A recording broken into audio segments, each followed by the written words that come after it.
I appreciate you guys showing up. I want to show you this 1400 Edelbrock carburetor because it's a little bit different, but two things about it. One, it is really, really disgusting, and I don't honestly know what it's going to look like on the inside. I haven't done much prep work on this, but I always do a little bit before I tear these down live just to make sure that I'm not going to have any real major issues. One major issue that I have with this, or there is with this, the fuel inlet is frozen to it. I was going to throw a little tiny bit smidgen of heat at it. Sometimes that works if you wrap it with a little hammer tap, very gently, I might add. Sometimes you can break that loose, but that's in there pretty good. So that's usually a good indicator when you can take a look in there to see how much garbage has got in there. For whatever reason, it likes to collect at that point, but can't get it off there. So there may be some internal ugliness of this carburetor. But I want to show you a few things about this one. And very honestly, the 1400 is kind of an odd duck. Until recently, Edelbrock was a Southern California-based company. Edelbrock is now based very close to where I live, here in Olive Branch, Mississippi. They moved manifold production there. They moved their warehouse there mid last year. So cylinder heads, superchargers are still being done at their foundry in San Jacinto, California.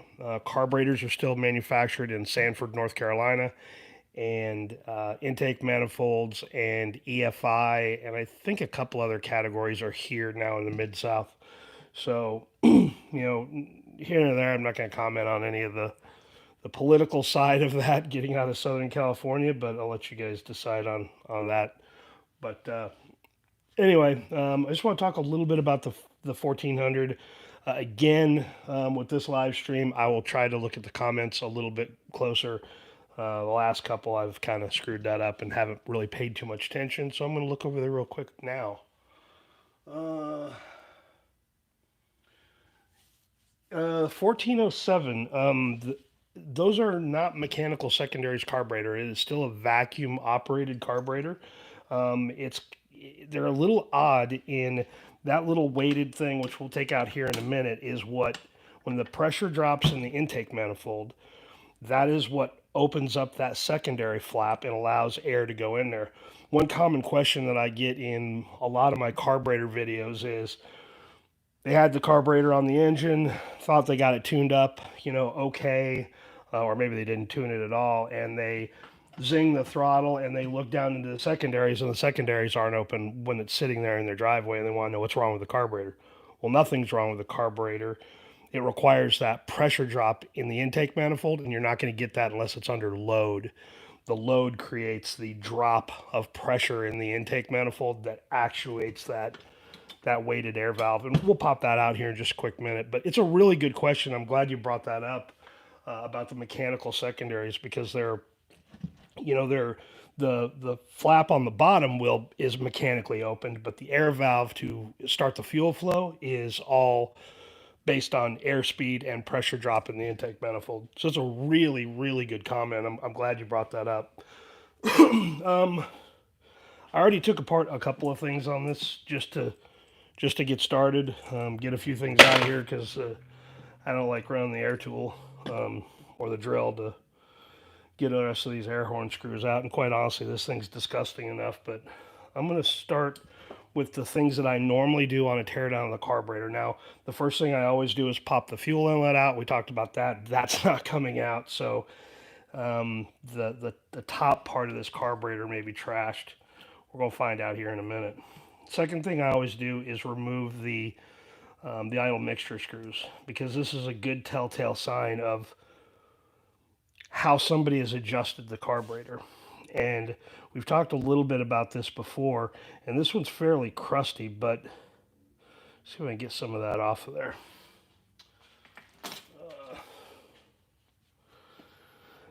And if there's a little ridge on there, if you can run your nail across it and there's a little ridge, it generally indicates over tightening of that mixture screw. And this one's not bad. I would reuse this one. But again, it's a good indication of how the carburetor's been treated.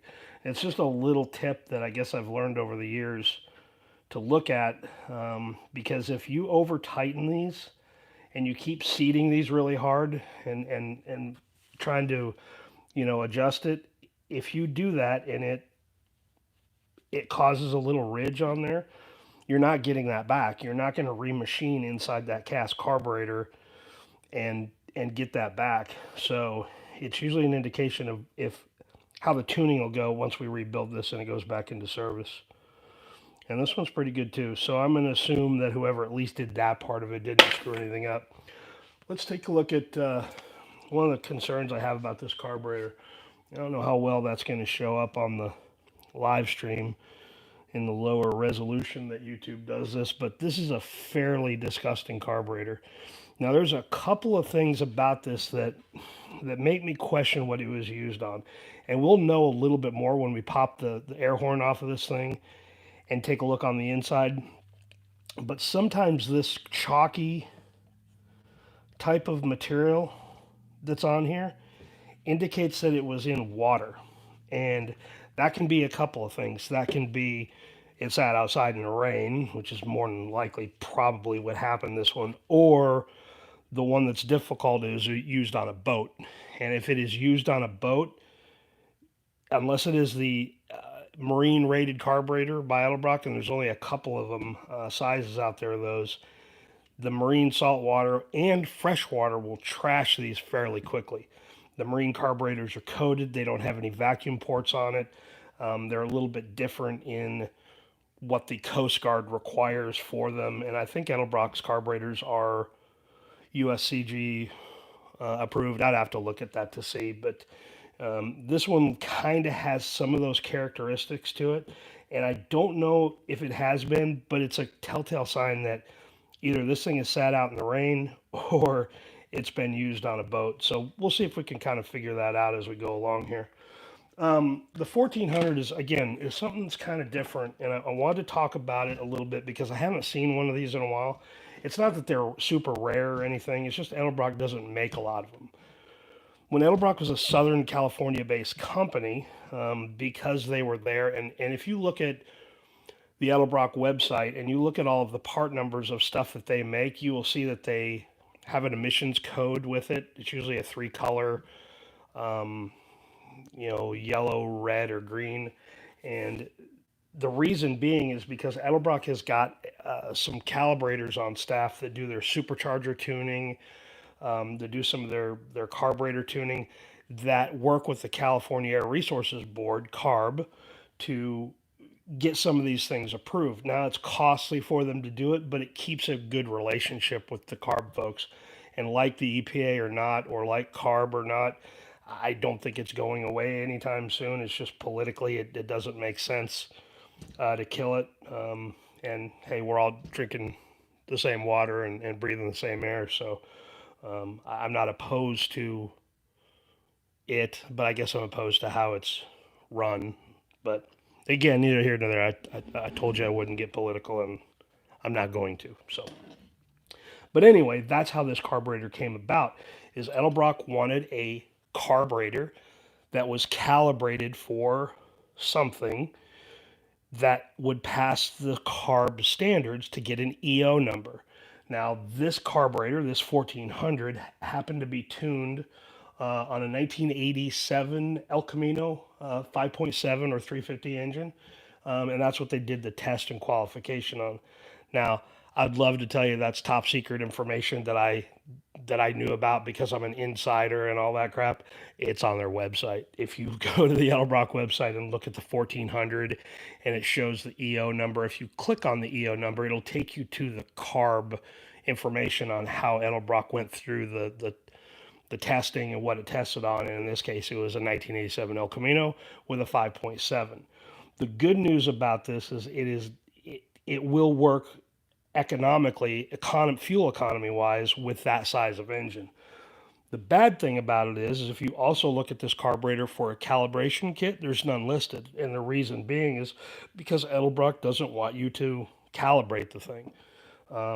It's just, again, it's an emissions thing. I don't want to spend a whole lot of time on it just because it's super irritating, but it is what it is. So anyway, just a little backstory on the 1400. You may see these occasionally. It is still a 600 CFM. It's still their Performer Series carburetor. It was before the AVS, first AVS, the auto valve secondary. Um, so it's a, again, it was just calibrated for that engine and that engine only. You could put it on a smaller engine probably and be okay. But again, the things are very limited on this. But that doesn't mean it can't be tuned. It doesn't mean you can't do some adjustments. But if you are in Southern California or in a state that requires that, I don't know if Washington State was still that way when I left there. I know they had kind of monkeyed around with that. Oregon was pretty strict with it, but they didn't follow those standards to the letter. But it's coming. So anyway, just a little bit of backstory on the carburetor. After I take the the idle mixture screws out, then we'll just start tearing apart other pieces to this, so we can get this thing apart. Now I'm going to show you on the back here in just a quick minute. To get another clip out here. Yeah, this thing's disgusting. That's the EO tag. And as long as that EO tag is on there, when you go for vehicle inspection in California, if they notice there's an aftermarket part on there, if it has the EO sticker that they provide with it, that I think are serial numbered, I don't remember, but it's got the EO tag on it. It lets the inspector know that it's a qualified EO piece. So it's one of those things that will catch your eye immediately when you're looking at these carburetors, and you know that you've got an EO certified carburetor. And again, it's the part number will tell you that as well, but again, it's just for the vehicle inspection and stuff that the California kids get to do. Hey, welcome to the live stream, man. I appreciate that. I'm glad you're here. I love these live streams. I do enjoy, the regular videos that I do, and I've got a whole bunch of them that I've been shooting over the last couple of weeks. I just haven't had time to really get too finished on them. And I love doing those because it kind of lets me cut these down a little bit, but nothing beats a live stream. I love interacting with you all.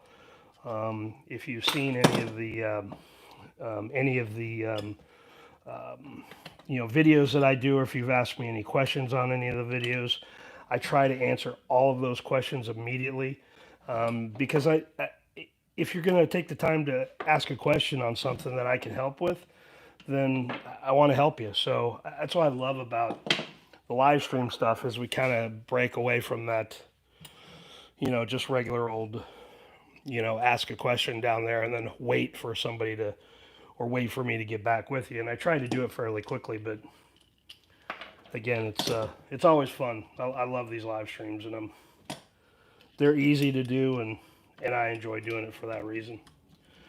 So I'm glad you made it, Bubba. All right. Next, I always pull out the metering rods here. That one's kind of stuck, so we'll see what that thing, probably the piston, but we won't play with that one too much. Just loosen it up. See what this one looks like. And again, these are usually a good indication of what's going on inside the carburetor.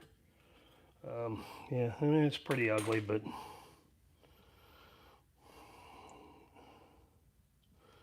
it's certainly has seen better days. So we'll see what the inside of this thing looks like. Oop, we still gotta. Now, if you remember, we've talked about the date code, and this carburetor is good because it's fairly new anyway. I guess because it's got the Torx, bits in it, so it kind of tells us a little bit of a guess of the age of this. So let's see what this thing. I think that was just stuck just because it's kind of crusty, but All right, let's see what the inside of this looks like. And right now, it's not looking horrible, but it is telling me a few things. See if you guys can see that. Yeah, not too bad. It has certainly been. I don't know if neglected is the right word, but I don't know if you can see all that. There is some ugliness in this thing. Usually you can tell the more chalky stuff. Let me see if I can get some of that out of there, how welded in it is, and see how nasty it is. Actually, it's not too bad. I'm a little surprised by that. But the more of that type of stuff that you see, it tells me that a couple of things. The carburetor probably hasn't been run that often.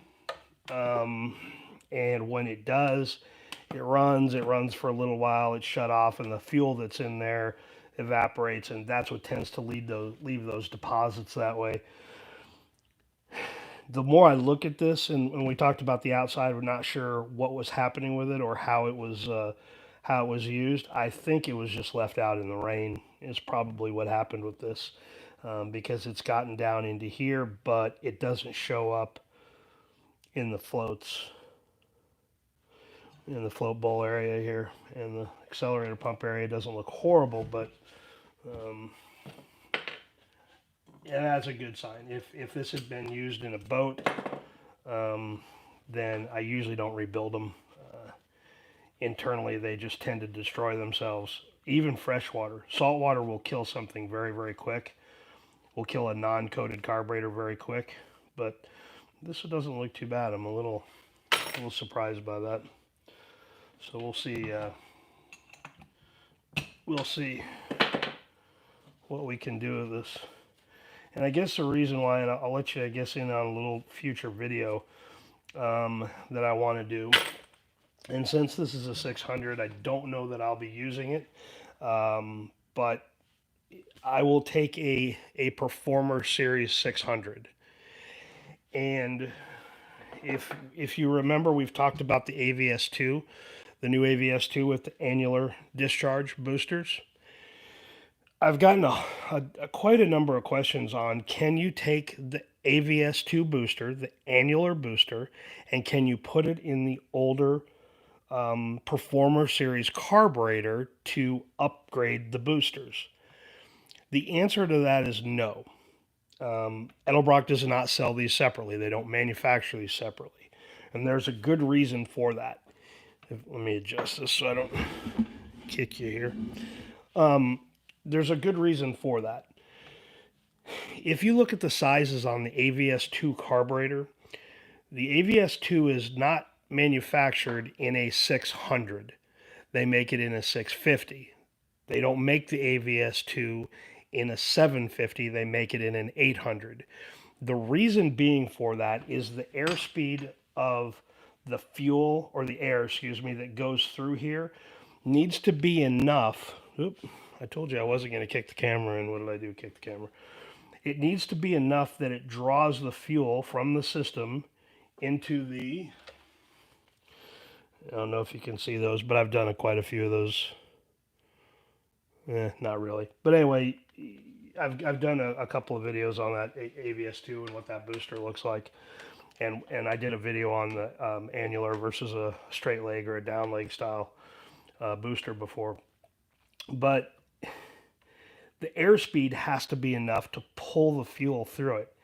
And on the AVS2, on this booster, because if you look, and you know what, let's just knock one of these out of here. I think it'll give you a good, better understanding or better quick little visual of this.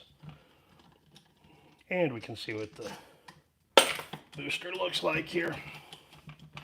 But the airspeed has to be enough on the AVS2 to pull the fuel through the main metering circuit. And if the airspeed's not enough, it's not going to pull enough fuel.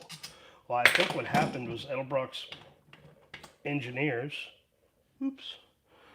realized this when they were doing testing on a 600, that when you put the, I don't know if you can see that or not. I don't know if that shows up. Let's do this so you can. All right. So you see how that booster is smaller than the annular? What that means is you have to flow more air through that booster to get the speed that's needed to pull the fuel through. The smaller the hole, the quicker the speed of the air that goes through it. And what that does is it's able to pull the fuel out of that booster when it's a smaller diameter. When it's a larger diameter, you need more airflow. And how do you get more airflow out of a carburetor? More CFM. So that's the reason why Edelbrock doesn't make a 600 in the AVS2, they make a 650 because the airflow on a 600 isn't enough. So little thing there that we've talked about in the past, but I wanted to make mention of that while we were at a 600 here in front of us. So what I'm going to do is I'm going to take some boosters out of a 650 that I have, and I'm going to rebuild a good 600. It will go on the GMC truck, which should be good. Right now it's got a 500 on it. I'll do a tuning video on that as well too, because a 500 is perfect for that.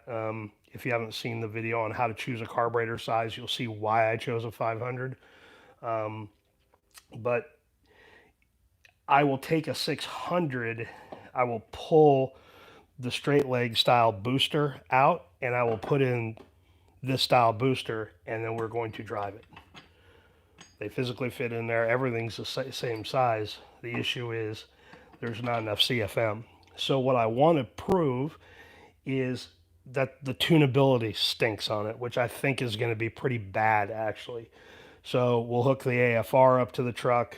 I will probably use a dual AFR, so it takes reading out of both sides of the dual exhaust. I mean, it's got headers on it, so I'll put one in each side, and then we can monitor left bank, right bank. It's better than doing just a one-sided one. I wish I could afford a AFR gauge that could monitor all 8 exhaust ports, but this will give us a good enough feedback on what's going on. And I think what we'll find is either this is going to be extremely lean, which is probably the case, because if there's not enough airspeed going through it, it's going to be harder for the fuel to pull through it. That's the reason why they don't make that in a 600. But I want to put that to the test because, again, I've seen that question between YouTube and Instagram that I've each seen those comments, probably a good 25 or 30 times, people asking, can you do that? And I've given the reasons why, but I think a visual in it so we can both look at it, and we'll look at some AFR data and we can prove why that Edelbrock doesn't do that in a 600. They have to bump it to a 650.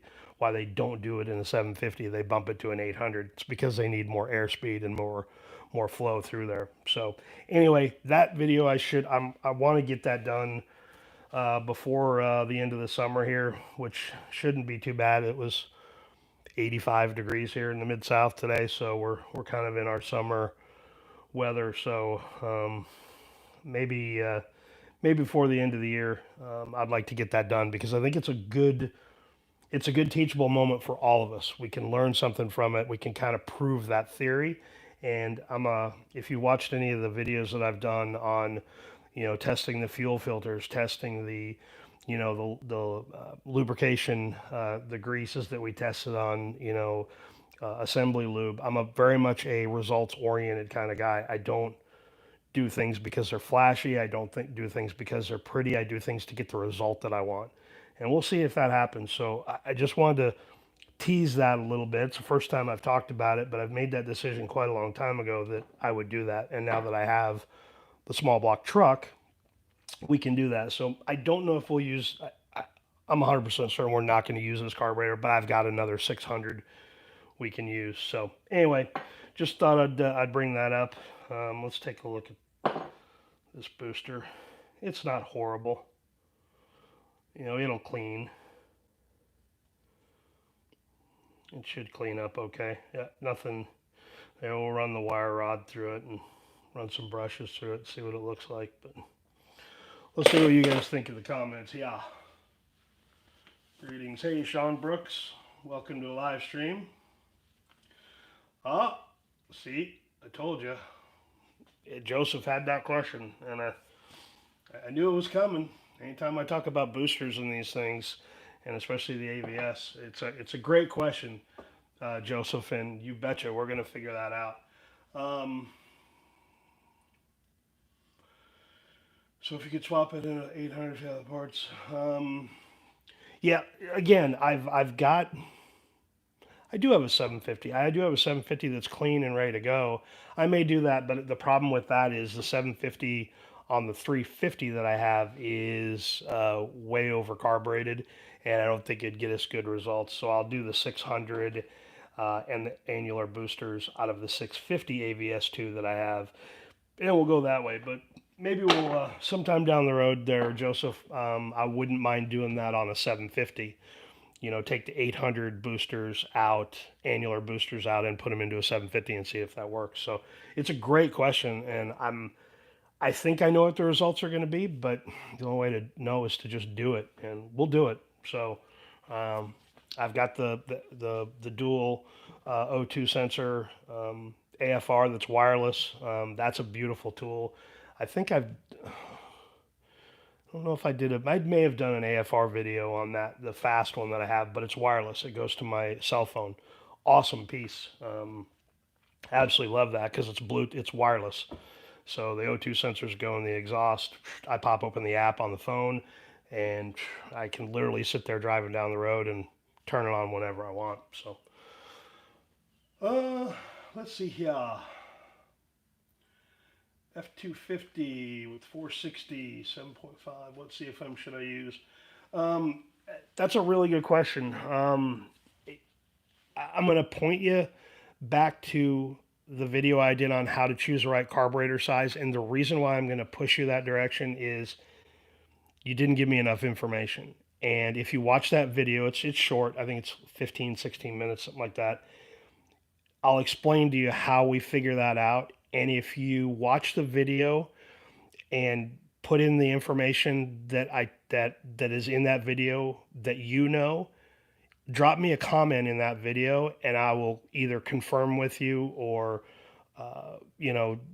what we can talk about. But if you leave a comment in that video, I'd be happy to answer that one. But you have to watch that one because unfortunately, your comment here didn't give me enough information. But it's a good question, and I want to answer it for you. But when this video is done, hop over there, watch that, leave me a comment, and you'll see the information that we're looking for. So it's a good question. Summer out of the heat, yeah. Well, Sean, I'm in the Mid-South, so we get hot down here fairly quickly, and ethanol boils at less than 180 degrees, and depending on where you're at elevation wise, it can boil less than that. So I did a really good video on how to cure heat soak in a carburetor. It's not magic, it's just getting the carburetor away from the heat source. And the best way to do that is to put a spacer in it. But there's a couple other little tips you can do with the fuel system, kind of help that out as well. So you're not, driving for 20 minutes, go pull over to get gas or pop in to grab a drink or a cheeseburger, come out 10 minutes later, and then the thing's cranking and cranking and cranking, trying to get started. I absolutely hate that. But there's ways to cure that. So watch that video. It's a good one, especially coming in here into the summer months.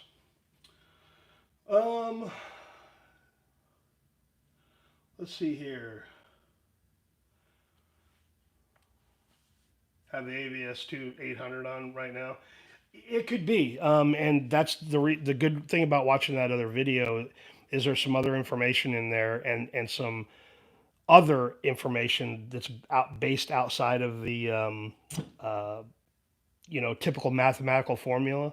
That if you watch that and you look at it and provide those questions, you'll know whether that 800 is too big or too much. I say you'll know, but if you have any questions about it, again, leave it in a comment on that video, and I promise you I will respond to it, and we'll work it out. Parts for Edelbrock since the girls took over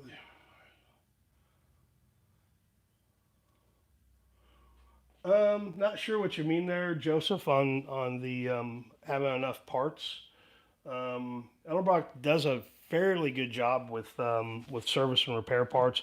There are some that aren't available. The boosters are one, and I think probably there's a couple reasons. But I think if they figure if your boosters are shot, then more than likely the passages in there are probably jacked up too, and that's probably the primary reason why most people would change those. But it's a good question, I guess, for them. But the repair parts they do offer for what I do with these is has been good. So, uh, do I like Edelbrock better than Holly?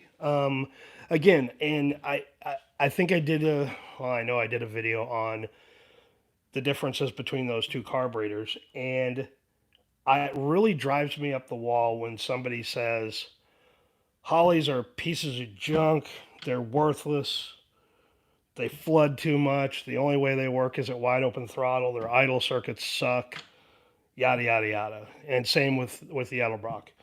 You know, it doesn't do good at the drag strip, it's a piece of junk. Well, it's situational, and I'll give you an example on that.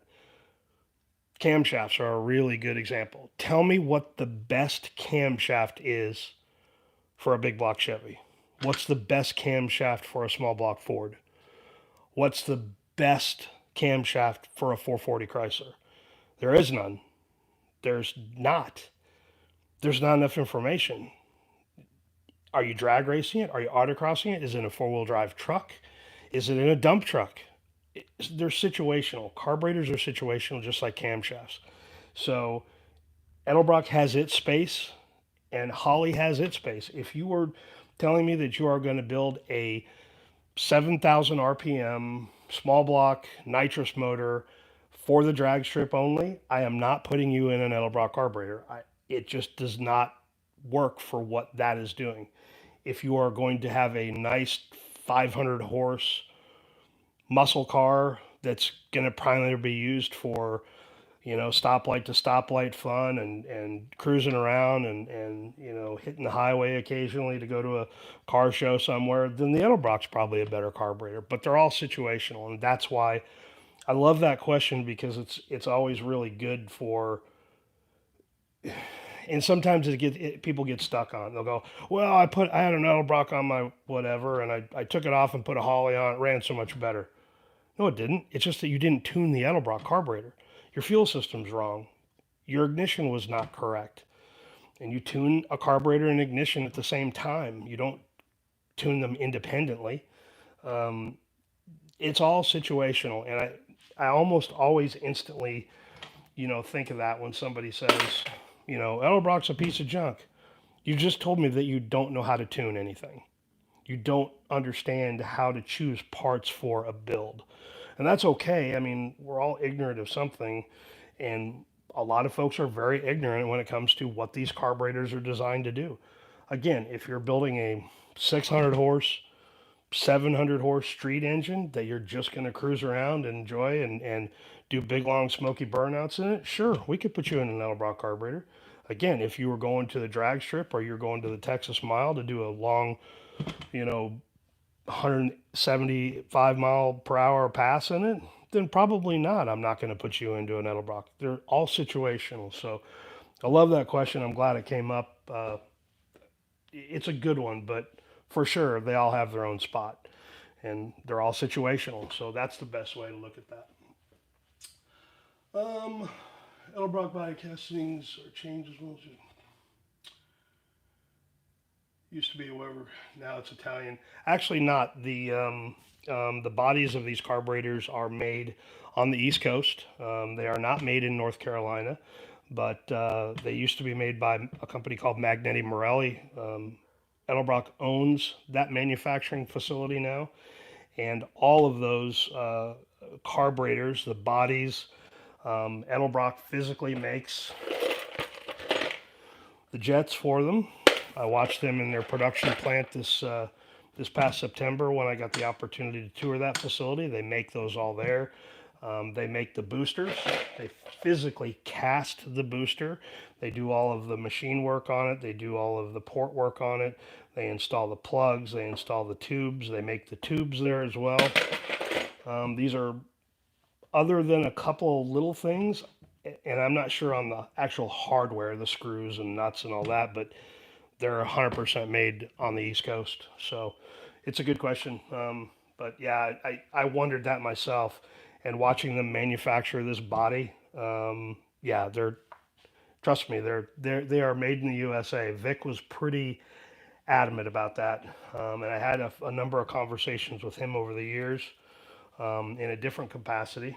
But it's why he put made in the USA all over everything, because he wanted his company of products to be made in the US. He strongly supported that.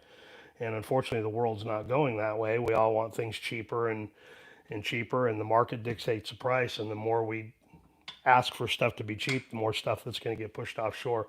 Thankfully, these are not offshore. So, good question. Um, yeah, like I said, it's all situational. So it really depends on, what you're going to use, Edelbrock or Holly, or where you're going to use it at. So, for sure. Sean Brooks in Dallas, Texas. Well, you're not too far away, but you guys probably get more heat. I think we get more humidity over here in the Mid South, but yeah. Um, yeah, I mean, you're doing all the right things, it sounds like there. If you're an Edelbrock carburetor or even a Holly, I tend to lower the floats so you're not carrying as much fuel. Oop, I guess can't see that. So you're not carrying much fuel in the bowl. The less fuel that's up here, the better. And you can reduce that a little bit so it's not carrying so much fuel up there. That's one way to help solve that. The other one is to drop the pressure on your regulator. Typically, when I'm struggling with that, with an application where I can't put a big, thick spacer, phenolic or a wood laminate spacer. Oh, I don't have a wood laminate. It's on the truck now. I forgot about that, but I do have a laminate. But if you can't put, because hood restrictions, you can't put a 1 inch or a half inch on there, then, whatever the thickest spacer you can run will help cure some of that. But get that out of the way. But yeah, you're doing all the right things. But that heat soak video that I did has a couple other tips in it. Maybe they'll be helpful for you. But I feel you. It's a pain. I love the summertime. It's my time of the year. But yeah, that's. Oh, and you know what, Sean? Speaking of Texas, we are Texas beer tonight. I'm a big Shiner fan, so cheers to my good friends in Texas. All right. Let's see here. No, Magneti is not making the bodies anymore. Magneti is no longer an entity in this carburetor. It is made by another company that Edelbrock, they cast these for them exclusively. Edelbrock doesn't do the body. They do all the machine work on it. And I think,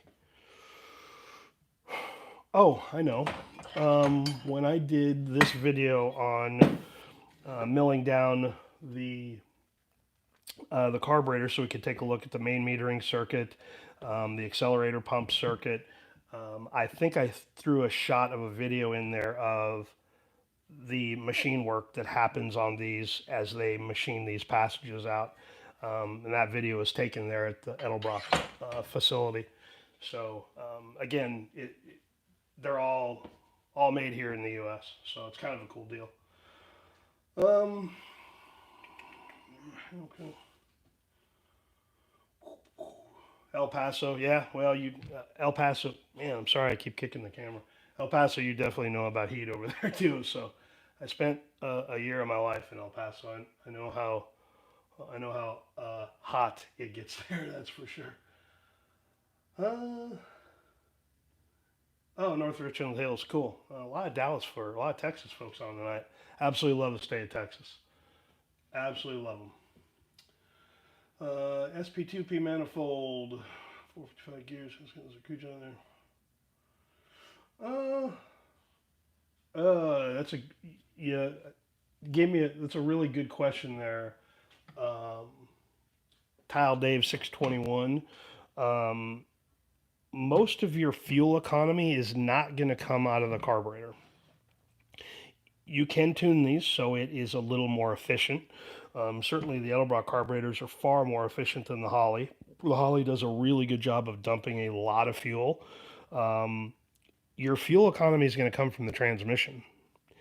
And if you look at, and I think I did a video on, muscle car, fuel economy, and I can't remember the name of the video, but if it's either in the Carburetor Tech series or just the regular Tech series, I can't remember, but you'll find it. Um, if you look at modern cars, they didn't stick with a 3-speed transmission and a 1-to-1 final drive gear ratio. They've all gone to a 4-speed and then a 6-speed and an 8-speed, and some are 10 speeds even now. The reason why they did that is if you keep the engine RPM low, it doesn't use as much fuel. If you are zinging that thing past 3,000, 4,000 RPM to get to a shift point every single time, the more RPM, the more fuel. So that's how they've cured that is a transmission. So it's why there's you'll see videos on for the Chevelle build, which is right behind me. I'm putting a T56 in there. And part of it is because I love manual transmissions and I hate the Muncie, the T10, the Saginaw transmissions, not for any other reason, but they have a 1-to-1 final drive gear in it, and that sucks. The T56 that I put in the car, and I put in the El Camino when I did that build, is because they have a .50 final drive. With depending on what gear you have in the rear end, you could go probably 700 miles per hour in that damn thing. But what it does do is it allows you to cruise down the freeway at 75 miles per hour or 70, whatever the speed limit is, and keep it below 2,000 RPM. It just sips fuel. So transmission, great place to get fuel economy. So good video on that one, by the way, too. So should you go with the AVS2? I like the AVS2 carburetor. I really do. And the reason why I like that carburetor is I do like that annular style booster. They're very easy to tune.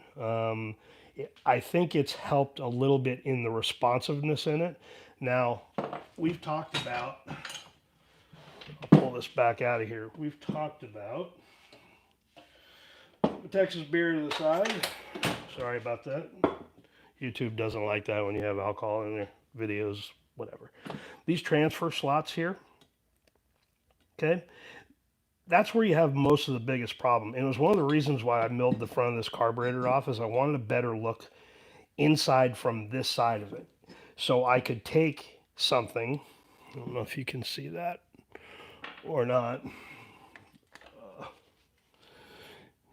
So I could take something from this side of the carburetor, open that passage just a little bit more so I could add some more fuel in the transfer. And what that will do is it should, in theory anyway, help tune out a little bit more of that low RPM, off idle, bog hesitation that people complain about all the time. Now I can tune out probably 99% of that if the fuel system is right and the ignition system is right. I can tune out most of that, but sometimes with some camshafts, with some intake manifold pressure, it's just very difficult to do that because you can't get enough airspeed quick enough to get enough fuel for that transfer slot, and sometimes you have that slight hesitation. Now, sometimes it's worse, but typically that's because we haven't tuned far enough to get past that. And if I can open these up in some of those instances where somebody has a little bit more rowdy application where it just needs a little bit more fuel, then I might be able to do that. And when we put the 800 AVS carburetor, I don't have an AVS2 for it yet, but I have an older AVS, which I do like the adjustable valve secondary stuff on these carburetors. But I'm going to see if, because it does have a fairly, not horribly aggressive, I'm going to keep that car probably under right around 700 horse. It's just a street car. I'm not making a drag racer out of it. I don't need to make a 4-digit number on the dyno. I've done that before. It's fun, but that's not what this car is. I've had that car forever, but the transfer slots, I forgot where we were at with that, but the transfer slots will cure some of that. Oh, I know where we're at, and that's one of the reasons why I like the AVS2. It tunes a little bit better, and it's a little more easier to tune past that. So, would I recommend AVS2? Absolutely. It's just we don't see that many upgrades in carburetors anymore, and that many um, changes within carburetors because carburetors are a little bit of a dying, breed. Like it or not. I mean, I'm 50 years old. I kind of fall on both sides of the fence where a lot of guys my age, they won't touch anything fuel injection. I love fuel injected stuff. I love the carbureted stuff. I'm not one way or the other. Again, everything is situational. There is no best carburetor. There is no best camshaft. There is no best cylinder head. It depends on what you're building and what you want out of it. That's how you choose the parts to get to it. So I like both. So I don't. I'm happy tuning either one of them. I enjoy both, and I learn probably more right now from the EFI side because I've done it long enough that I think I can tune my Silverados. I've had a couple of them with supercharger on it. I've had a turbocharged one, and I have my 17 Silverado now, that I can tune as well. But yeah, they're all everything's kind of situational. But I do like that AVS2 carburetor. You won't go wrong there. Lots of comments tonight, guys. I love that. NV 4500 5-speed. I don't know what the 4500 final drive is, 0.75 or 0.68. I don't remember. It's a good transmission though. It's an overdrive transmission, and that's kind of what we want.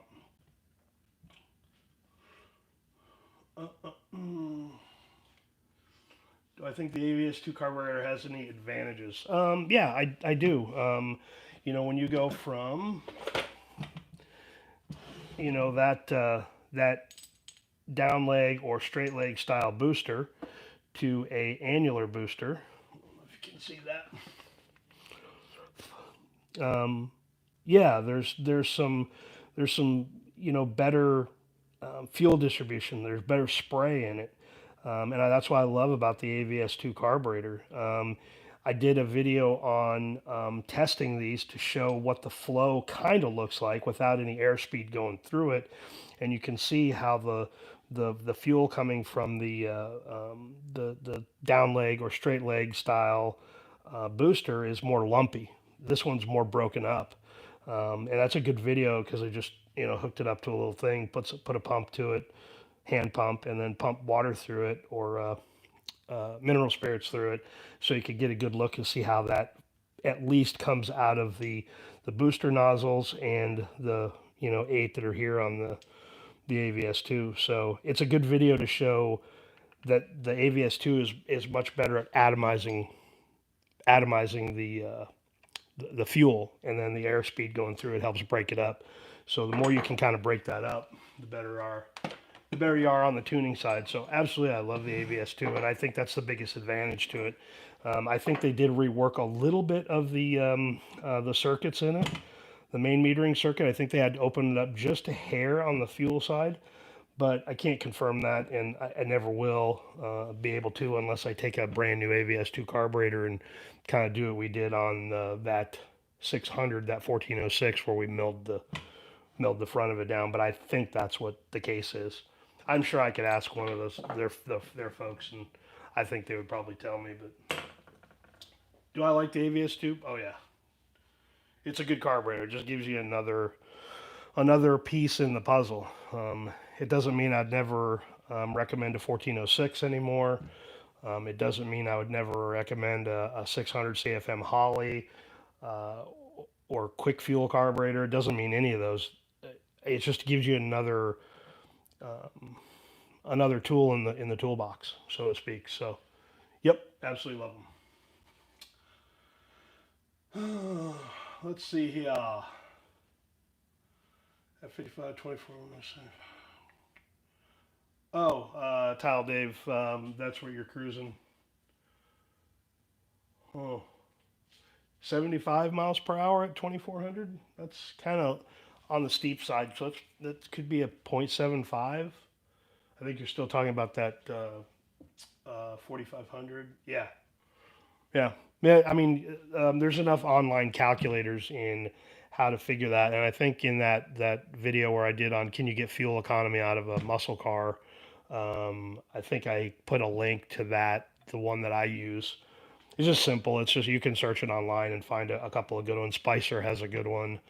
I can't remember some of the other ones that are out there, but where you can plug in some values, mile per hour, and then transmission components and RPM and get mile per hour. I can't remember, but the nice thing about it is it'll tell you what that RPM is going to be given the transmission and given the mile per hour that you're in. So rear tire size is part of that, but good calculators out there, and they're fairly accurate. The math is fairly good on it. All depends a little bit because what type of terrain you're driving on. If you're on a nice flat spot to go out and test it, they are pretty accurate. So at least to give you a ballpark, um, and then obviously a quick internet search will tell you what's in that 4,500.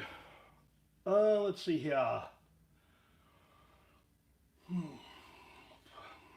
72 Monte Carlo. I like Monte Carlos. I had a good friend in high school that had a Monte Carlo, but I went to high school, I guess, in a time where muscle cars were cheap, and I had a couple of friends that had Monte Carlos. I like them. They're different, and I like different. If everything was a Chevelle or a Camaro or a first gen Mustang, don't don't get me wrong, I wouldn't be bored by it, but I love seeing new stuff out there, or different stuff out there, and Monte Carlo fits that. Monte Carlo, Maverick, some of the Novas, the X body stuff. I love different stuff. So, all right. Back to my Texas beer here, just to wet my whistle before we go on. All right, I appreciate that. Let's take these other boosters out, and I want to take the rear ones out as well. I forget who asked that at the beginning about, or mentioned that at the beginning about mechanical secondaries. So, but I guess I'm a little more impressed by this than I thought I was going to be. The hardware looked a little funky. That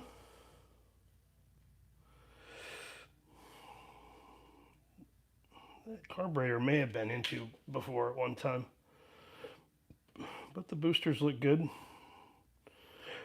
Again, I have a brush. I think I can't remember on one of the live streams I did, but I showed the brushes that I use. They're a Harbor Freight. I'll once this is over with and the video uploads to YouTube, I'll throw a link to the little brushes that I use. But they're good to kind of make sure you get the crap out of there. Let's see if we can see down in there a little bit now and see. It's not horrible. That ultrasonic cleaner that I have, which I'm glad I bought, it should clean that up pretty good. But there's some metal. There's some metal in here that I noticed when I took this apart took the top off a minute ago. See if we can pick up some of it.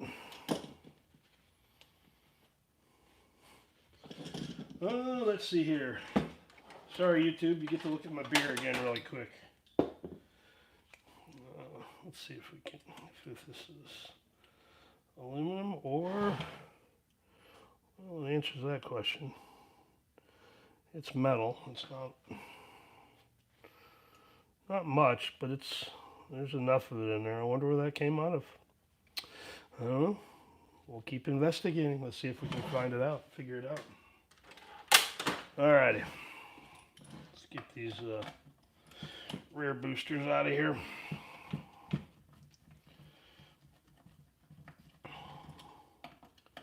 But yeah, carburetor technology, to kind of go back to that really quick, doesn't change that much. Unfortunately, I'd have to do a little digging, but I'm fairly certain most of the Holley stuff isn't made in America anymore. It's all made in Korea or Taiwan or something. These don't look bad. They should clean up all right. But I know it sounds corny and it's cliche, but but I do like made in the U.S. stuff. I work for an American manufacturer, so I'm a little partial to it, obviously. And you know, the more we can drive our economy and keep our money at home, it's like buying local.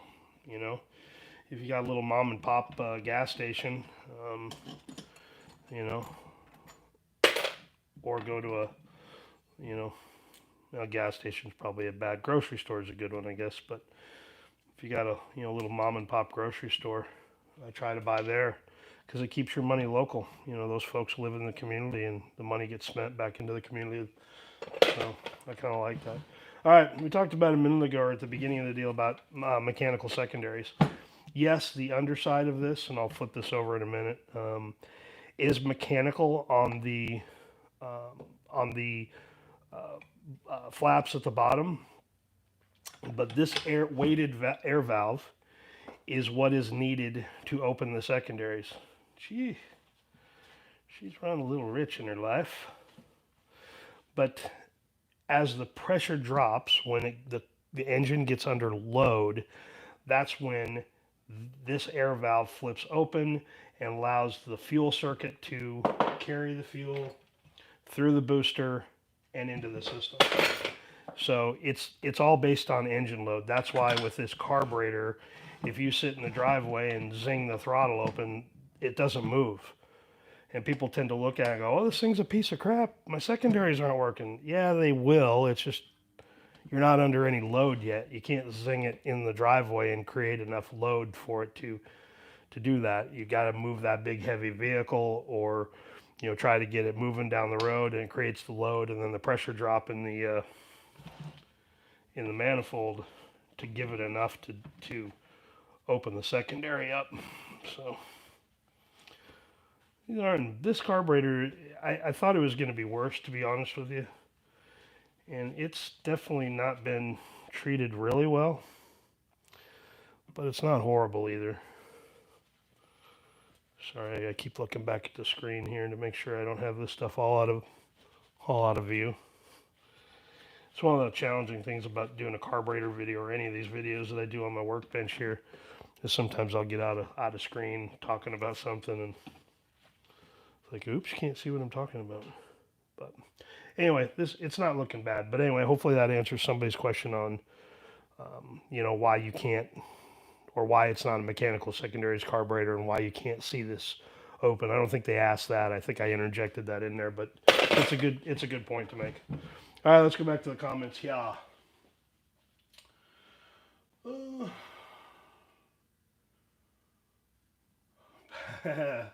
Well, Sean, I got half of that. I got beer, so, and again, it's Texas beer, so I love it.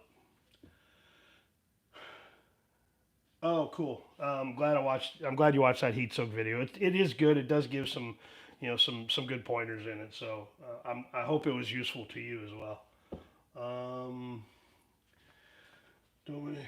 Yeah, I mean, I won't talk politically. There's no reason to, I guess. Nobody cares what I think of that stuff, but I think the more we can keep here in the U.S. and regardless of what you think about the COVID stuff, that shutdown of the pipeline of stuff from China or Asia to here certainly showed that I think we could produce more here in the U.S. And I think it'd be beneficial to all of us, but we have to be willing to pay a little bit more, because our fellow Americans that are building those things for us, that are working in manufacturing and production, deserve to be able to feed their family at the end of the day. So I'm not a big union guy. I'm not opposed to it. I'm opposed to the politics in it. But I am absolutely for American-made manufacturing. And if that means unions need to get involved to get us there, then so be it. But anyway, I'm not going to talk about that. But I do love American-made manufacturing, and I support a lot of manufacturers that you see me use on here and talk about here on quite frequently. One, is because they get the result that I want, but two, most of them are made here in the U.S. So here's another good indication on this of whether this has been rebuilt before. We were looking at gaskets a minute ago, and I thought maybe this had been rebuilt. Oh, but this will tell us a little bit, depending on what's in here. If there is a spring and a check ball, and we know that this is a factory carburetor. If it's a weight and a check ball, we know that it's been rebuilt. And it's coming apart enough that I think it's been rebuilt. But this will tell us, and I know the answer already. It's got the weight and the check ball. So this carburetor, damn it, sometime has been rebuilt. I don't know if you can see that or not, but some of these carburetors, I can't remember when they changed that, but they had a spring. Doggone it. They had a spring to keep the check ball where they wanted it, but now they use a weight, and it seems to work out. Probably the same, maybe a little bit better. But yeah, I'm not disappointed in the way this carburetor looks. This is always a big test, though. Let me. Sorry, YouTube. There's my Texas beer again. Oh, where is my jet tool? I probably should have dug that out beforehand. Well, man, I have 3 of those that I made, and I don't see a single one. Part of being a little unorganized, but all right. Let's see. Oop, get my beer out of there.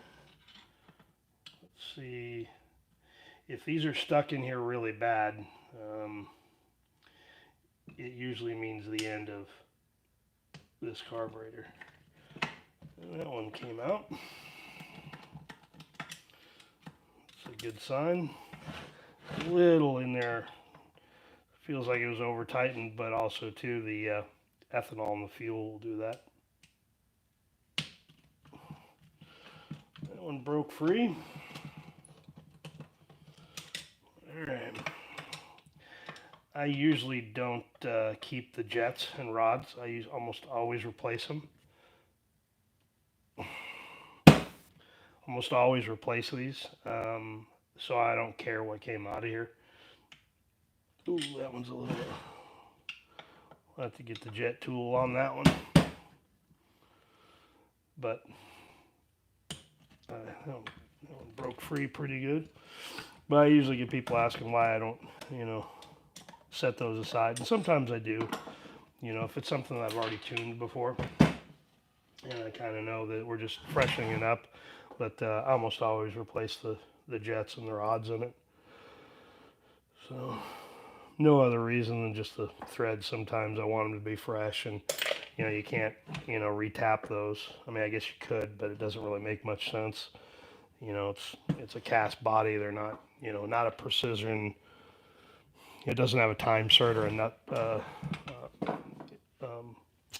helicoil or anything in it. It's just right into the soft material. So all right, let's see what we got here on the live stream.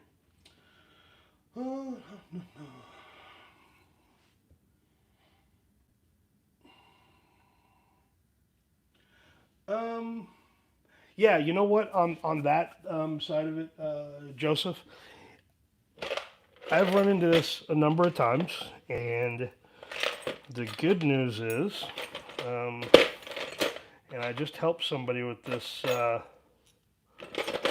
week or so ago. Let me pull a few things out of here that are not normally. All right. So these are not service repair items. They are not in your rebuild kit. However, if you go into the Edelbrock physical catalog, it looks like they're redoing their website right now too, which is good. It was kind of atrocious for a while. They used to have a really, really good website where everything's kind of on one page. But, any of the rods, the screws, the gates here for the floats, if you call Edelbrock and tell them, hey, I don't know what I did with it. I lost it. You know, the rod that goes from the, you know, throttle arm to the, you know, the secondaries, or, you know, the one on the choke, they will send you one. And they will usually drop it in the mail to you free of charge. Edelbrock's customer service is pretty second to none in that. Um, I've I haven't done it personally, but I've talked to enough people that I've suggested to call Edelbrock, and they've even sent rods and jets before at no charge.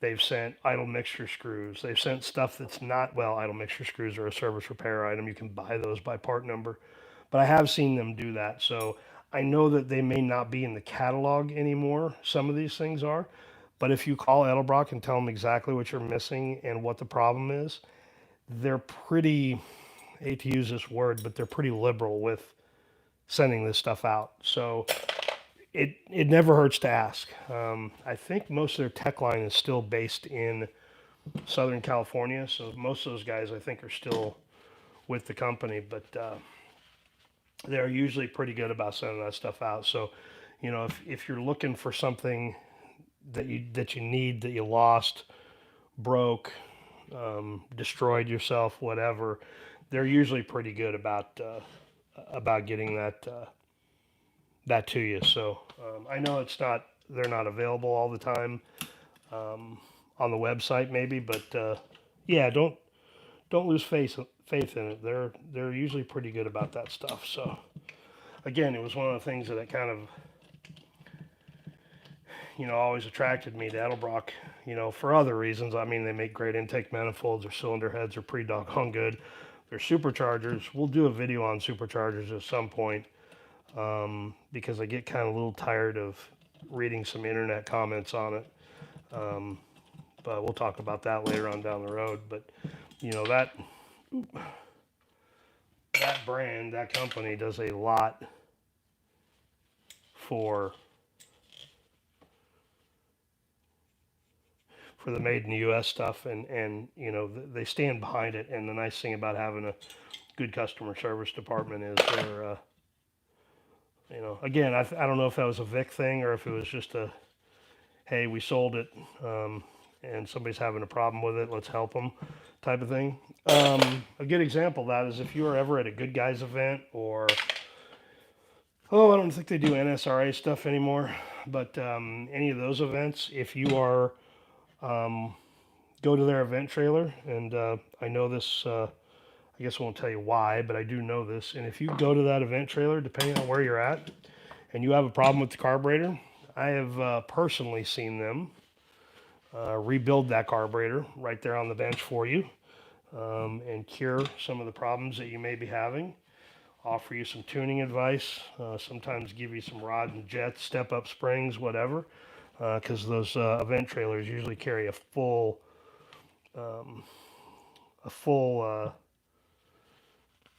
set of repair parts.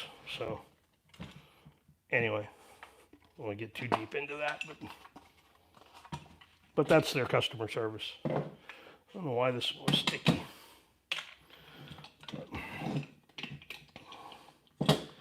Ooh, these are a little.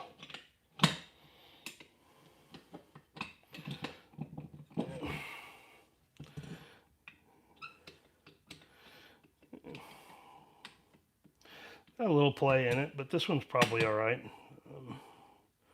Don't know what this crap is from. The lots of black sooty crap on here usually is an indication of a leaking shaft, but we'll have to investigate that a little more.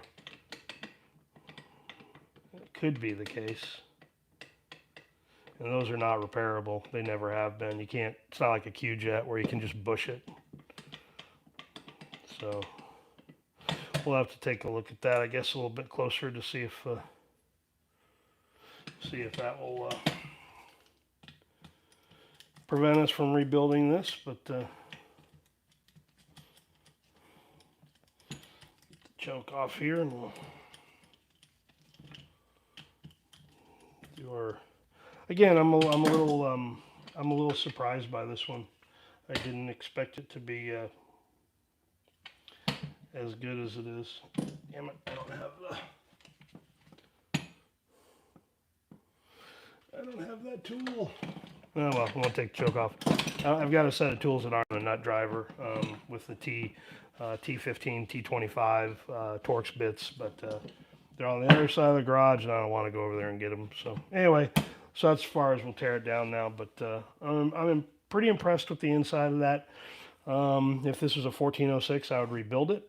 I don't know what I will end up doing with it. It's not too terrible. There is some crud in here that I imagine is from the water. But this thing, you know, this stuff here on the outside, I'm sure it's, the secondaries are very easy for it to get into, but it's a little gunky back here. The good news is this doesn't show a lot of ethanol damage, and I thought it might. And I know you shouldn't use a screwdriver to do this. I'm just trying to break it up gently. I don't like scratching these things up. But there's a little crap in there. It's not too bad. But if that was a 1406, I would rebuild that. I may still rebuild this, but the carburetor is kind of a little bit more difficult to tune, just simply because of the other features that are involved with that, you know, EO certified part. So, all right, let's look in the live stream, see if we got any questions here. Oh,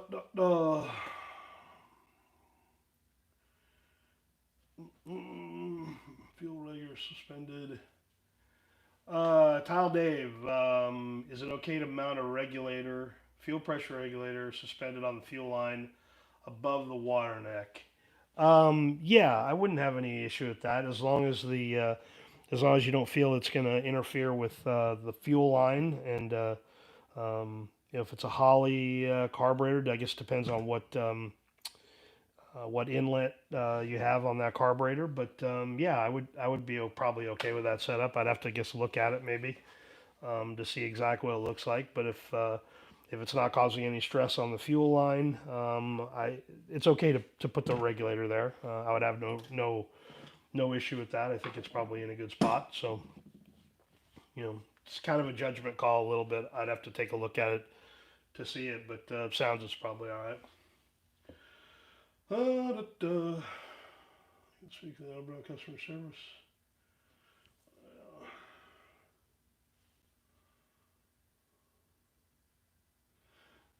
Yeah, Alan. Trust me, I've spent an awful lot of time in Canada in the last 10 years. Most of it on the West Coast, Lower Mainland in BC, a little bit up in Prince George, but a lot of time in Edmonton, Calgary, and even up into Fort Mac over the years with another company that I worked for. And yeah, everything takes, you know, I kind of laugh sometimes at us Americans because they don't understand what you guys actually pay for, you know, things up there.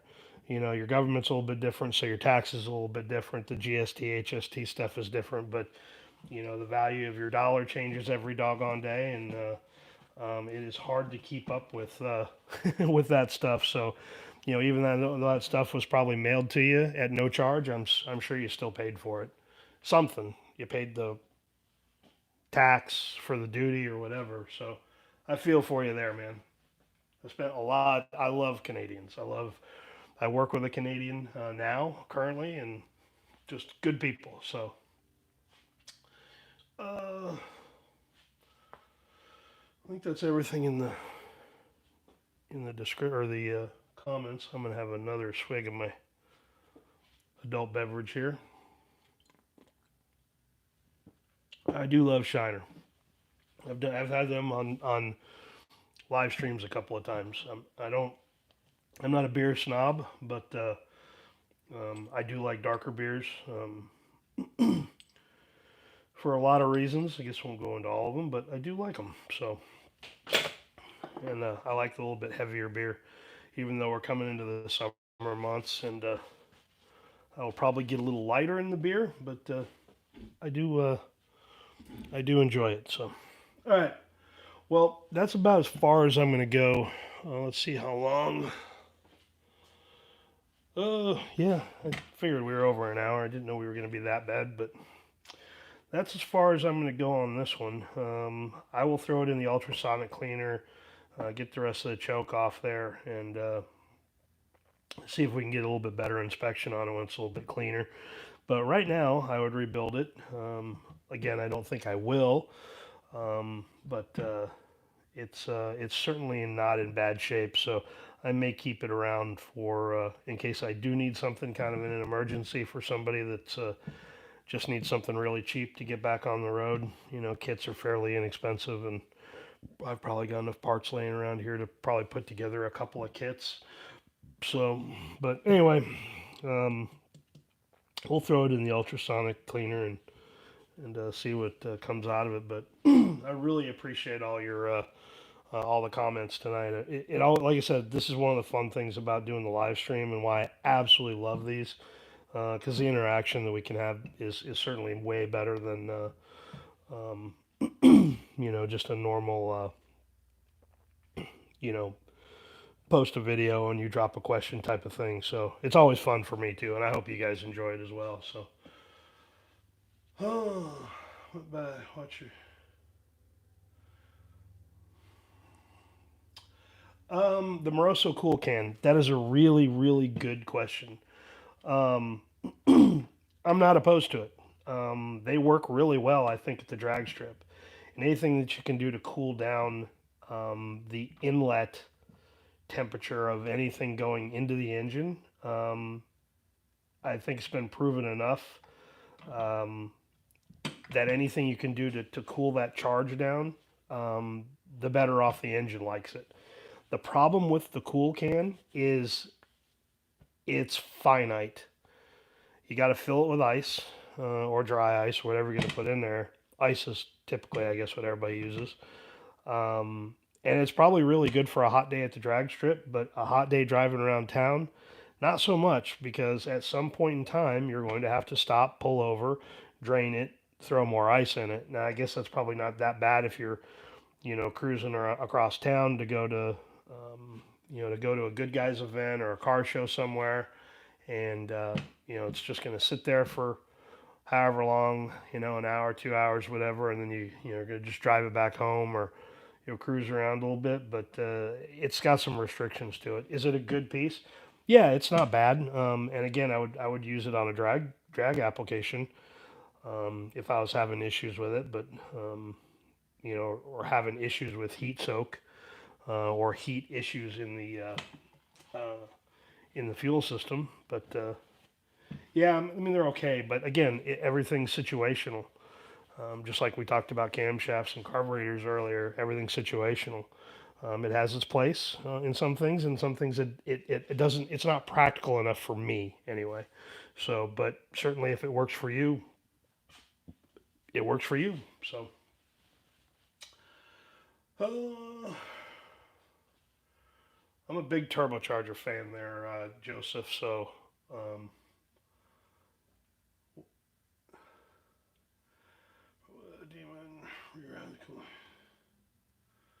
yeah, it's one of the nice things about the modern superchargers, and I'm gonna upset maybe somebody here, but the old um, 671, 871 case stuff, that B&M, Wyand, whatever, little 177 superchargers. I hate all of those. I absolutely hate them, and the reason being is that they're usually don't come with an intercooler, and the intercooler is what makes a modern supercharger that much fun or more fun. The standalone cooling system that those have, they don't tap into the engine's cooling system. Most of them don't anyway, and certainly none of the aftermarket ones do. I think they all, well, maybe not all of them. The Edelbrock one does for sure. Comes with a standalone cooling system. and it really keeps the IATs low in it. So that's what I love about modern superchargers. But yeah, the old stuff was just so temperamental, and what a absolute freaking nightmare to tune, especially the hotter it gets, or depending on where you're at elevation wise. They're just so temperamental, and they look cool, and I guess they sound cool and all that. But what a freaking nightmare, especially if you're actually trying to get the thing to run right. So,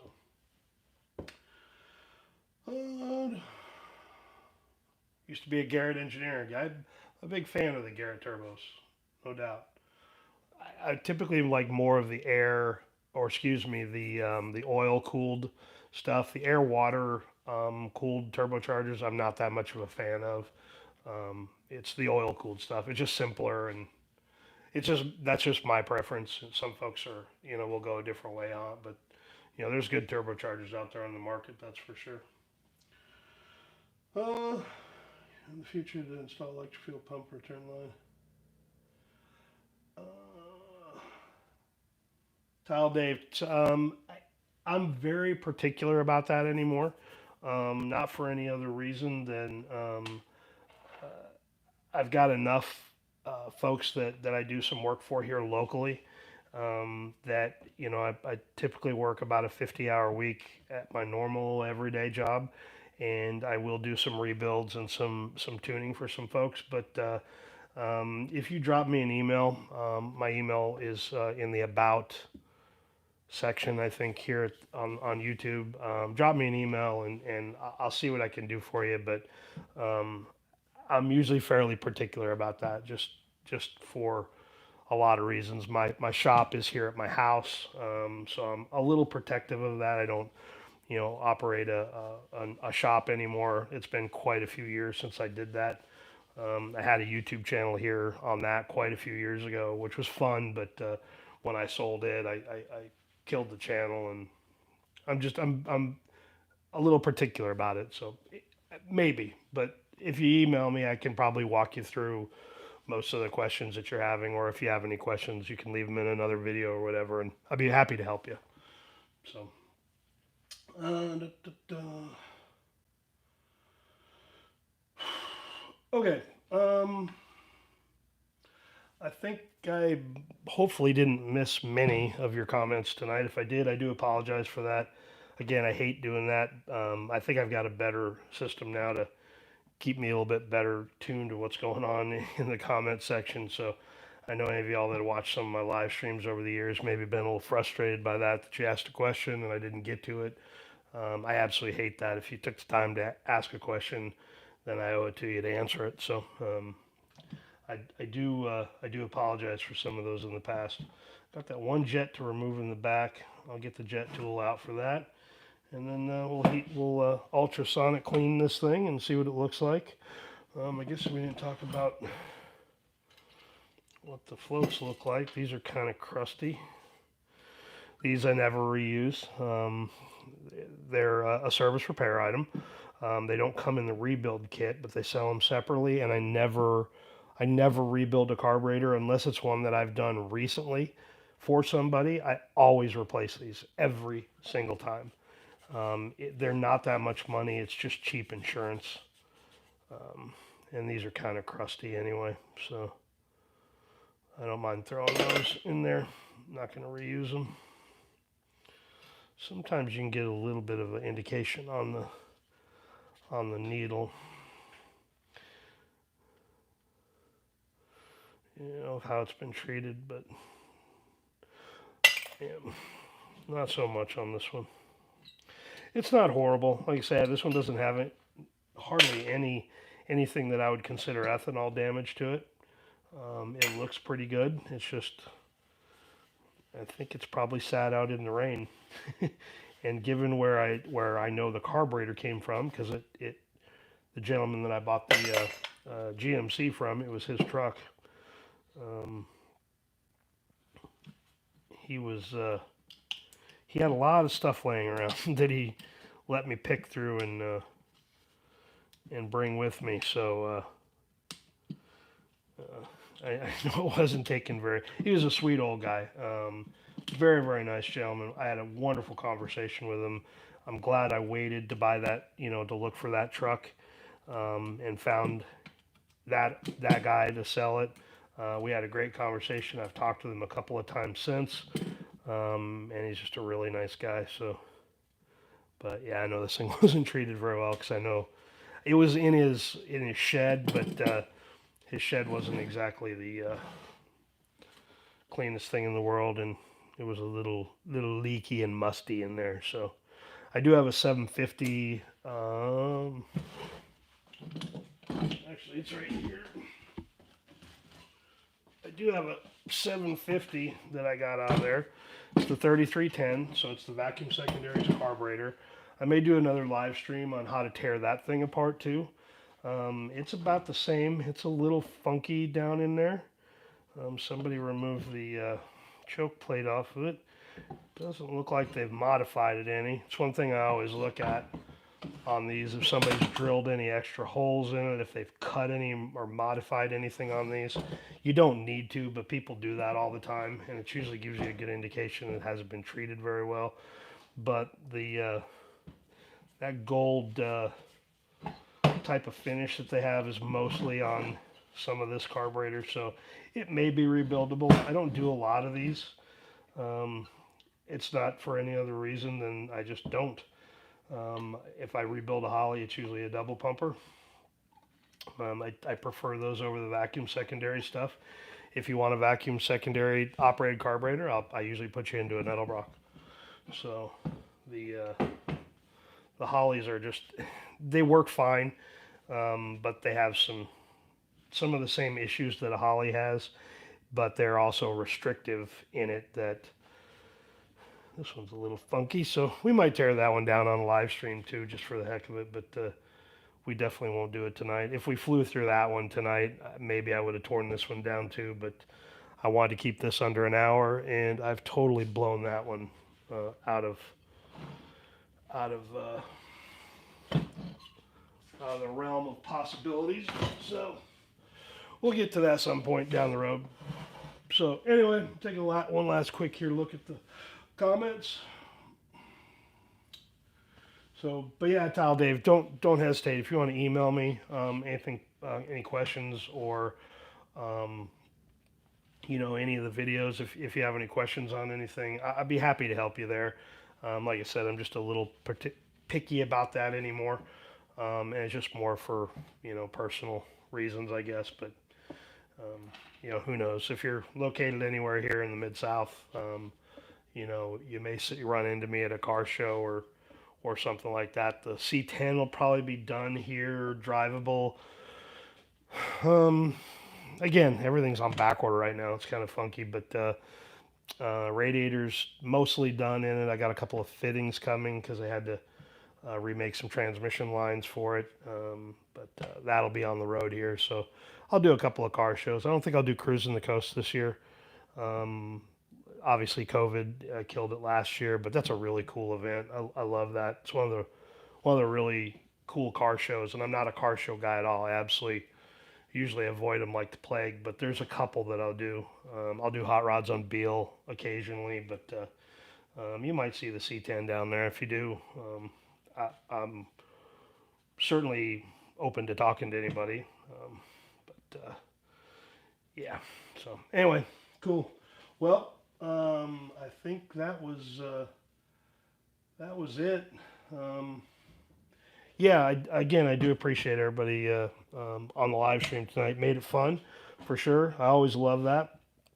And certainly if you got any questions, don't hesitate. You can leave them on this video, and it uploads the other versions of it here in a couple hours, or I don't know how long it takes, to be honest with you, if you can watch this immediately after it's over with. But it usually shows me it's updating for quite a few hours. So, but anyway, again, if you got any questions, I'm always cool to answer them. So I hope some of y'all been around the channel long enough to see that I try to get to everything. I don't.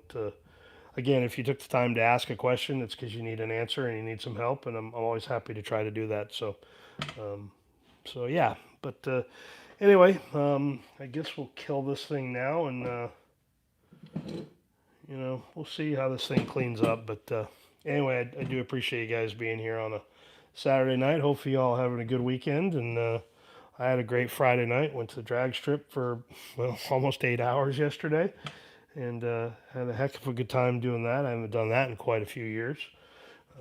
Usually only there for a couple hours, and something else pulls me away. But I got to break free and just kind of hang out with some friends and watch some quick Fox body cars and have a good time. So hopefully you all are doing the same thing. So anyway, I'm going to go ahead and kill this one, and we will catch you guys on the next video. I don't know what that'll be right now. I've got 2 or 3 things that I'm shooting right now, but I may do an update on the C10 to keep those folks happy, to see how that's going. Nothing major there, and then I'll do a tuning video on that one once I get the brakes done and finish up the cooling system where it's kind of running, driving, stopping type of thing. I will probably do a tuning video on the 500. So we'll go through the tuning process on that. Fuel system's pretty much done on that truck, so I can confidently do that. I don't know if I'll do the intake, but I probably will put a new distributor in it. I've got a particular brand that I've been using here over the last probably 5-10 years. It's American made, so we'll talk about that. And I've done a video on that brand before. It's not an uncommon brand, but it's not the MSD stuff. Unfortunately, the MSD stuff is not U.S. made anymore, and kind of kills it for me. So, but we'll continue to try to support the American made stuff anyway, but as long as I can. So anyway, I appreciate you guys hanging out with me tonight, and yeah, for sure. Thank you for all the comments and keeping the chat active, and makes it fun for me. So I'll just check one last time, and I think we're good. So cool. Alrighty, guys. We'll have a good rest of your weekend. I'm gonna finish off another 1 or 2 of these lovely Texas beers before I call it a night, and we will go from there. So anyway, we'll see you guys next Saturday with whatever I do. Maybe we'll do the Holly teardown. I thought about doing that during the week, sometime on a live stream. So maybe we'll do that this week. We'll just have to see how chaotic my life is, but we'll do that Holly teardown as well, and just kind of go over a few things on that one. Again, I don't dislike the Holly 1850 and 3310 carburetors, but and they've been out forever, much longer than the Edelbrock stuff that came out in late '89. But I still think the Edelbrock's a better option for somebody that needs a vacuum secondary carburetor. But again, that's a little bit of my personal preference. Nothing against the Holly, but you know, I typically am a little more strict in what I choose to go where when I'm choosing a Holly for something. So, but anyway, I appreciate y'all. Guess I'm just babbling now, so we'll probably cut off the last couple minutes of this one. That way you don't hear me talking over and over again. So anyway, I'm gonna go finish my beer and sit out in the backyard, and hopefully it's cooled down a little bit more outside, and watch the dogs run around and let them attack me for an hour before they go to bed, and we will call it good. All right, guys, we'll catch you guys later. Thank you guys again for everything. I appreciate y'all being here, and certainly subscribing and all the commenting and all that. It makes YouTube happy, and it makes me happy to help anybody out, especially on these Edelbrock carburetors and really anything else that I do, any of the tuning side of stuff. And we'll get into some more engine building stuff here, I promise. Probably, maybe not this year. We'll just have to see what happens. The Chevelle's kind of on pause right now because everything's on back order. I got pistons finally, but I'm waiting on the King bearings for it. The Molly pistons, like I said, those took quite a while, but they're still, it's not overly complicated, but it is a Gen 5 big block, and there's a couple little things in there that are unique. Camshaft was no problem. I use comp for everything, but they do have some stuff that has been on back order. I waited on lifters for a little while, but I think that's gotten much worse. Again, those are made in the U.S. as well. All the cam cores are all made in the U.S., Michigan mostly, and so they've had a hell of a time with getting the Michigan folks back to work. They had, I think, 4 months last year where they didn't work at all. And that killed production on quite a few things. Push rods have been an issue. So there's still a few things I'm waiting on, but just pieces wandering in and out. It's kind of why I put the Chevelle on hold for this year. I really wanted to run and be in it and driving this year, but just the back order on everything right now is killing it. So it's one of the reasons why I went ahead and just bought the C10 now instead of waiting another year or so to pick up another project vehicle because at least that one's running and driving. So anyway, that's it. I guess kind of gets us caught up for now anyway. And again, if you're watching this after the live stream, for sure don't hesitate, leave me any comments down below, and always happy to answer them. So anyway, I will catch you guys next week for something. I'll try to keep you updated in the community tab of what's going on, and if we'll do a live stream on the Holly or anything else. So, alrighty, guys, we'll catch you guys on the next one. I appreciate all of y'all. We'll see you.